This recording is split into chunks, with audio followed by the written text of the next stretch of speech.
Every day, Pokemon Emerald Mini is getting closer to being complete. I developed the ROM hack with all 8 gyms and even the entire Pokemon League.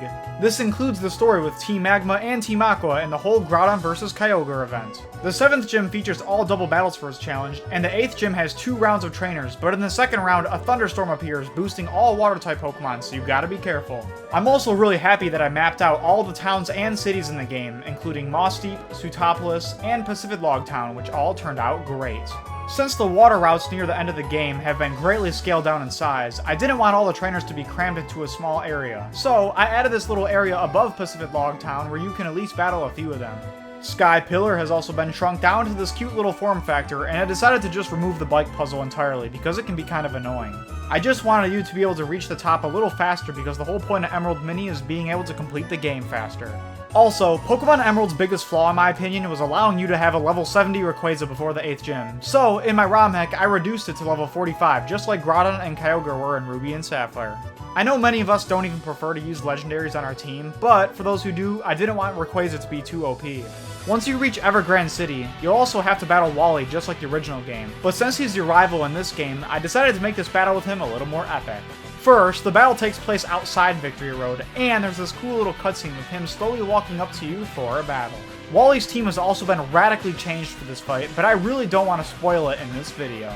As of now, Victory Road is just a straight path with all the trainers in a row, and I did this so you can get through it much quicker because Hoenn's original design has the biggest Victory Road in the whole Pokemon franchise. I know it looks very plain right now, but I still plan on fleshing it out a little bit more, maybe with some bridges and waterfalls to keep the nostalgic feels of the original game. The Pokemon League has also been revamped in an interesting way. In this Elite Four, you have to battle all 4 members in a row back to back, but since they're pretty tough, I decided to have your Pokemon get healed in between each match. Also, at the end of the Pokemon League, there's a little bit of a surprise, but that's something I also don't want to spoil. But you'll know soon enough, so just be patient for the full release. Now that the main story of the game is mostly complete, I'm working hard to add in all the additional features of the Hoenn games. First, I completed the game corner, where you can now talk to this NPC standing at the building, and you can access the 2 games and the shop all from one person.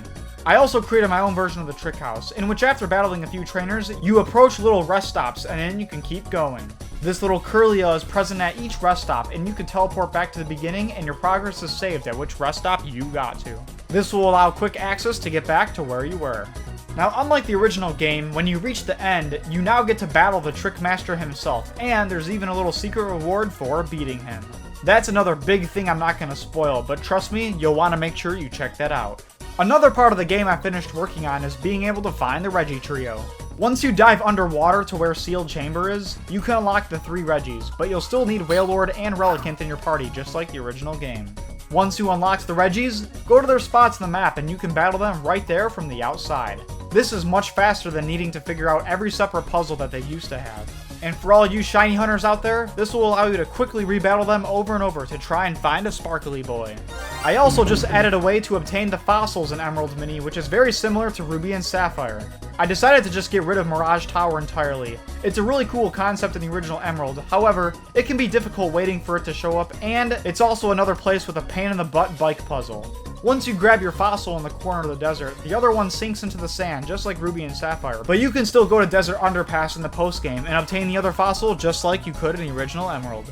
Now, one awesome addition I made to Pokemon Emerald Mini is adding a new item called the Link Stone, which is actually featured in many other ROM hacks the community has developed. This is an item that allows you to evolve trade Pokemon without needing another person.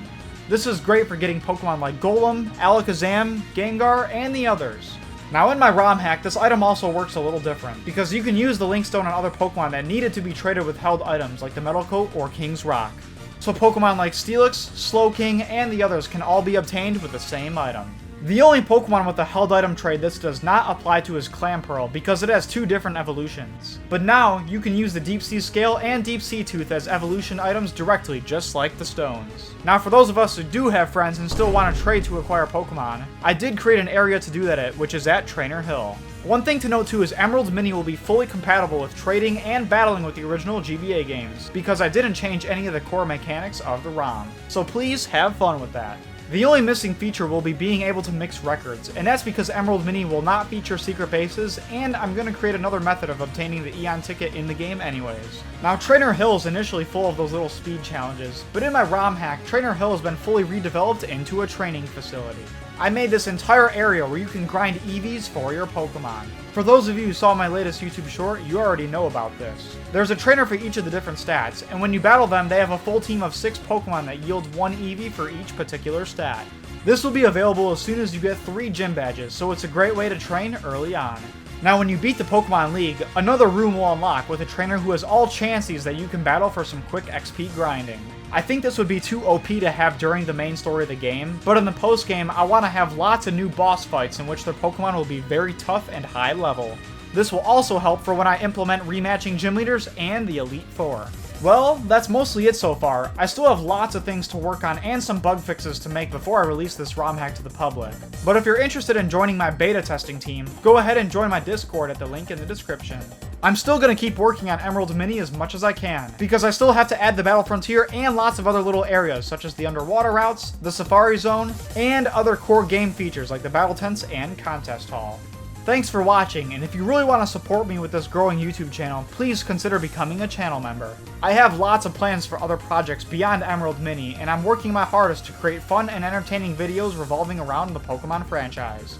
I'm really happy and thankful for you guys as we recently hit 8,000 YouTube subscribers. The Crazy Kingdom continues to grow, and you guys are so awesome for being a part of it. Thanks for watching, and I'll see you guys in the next one.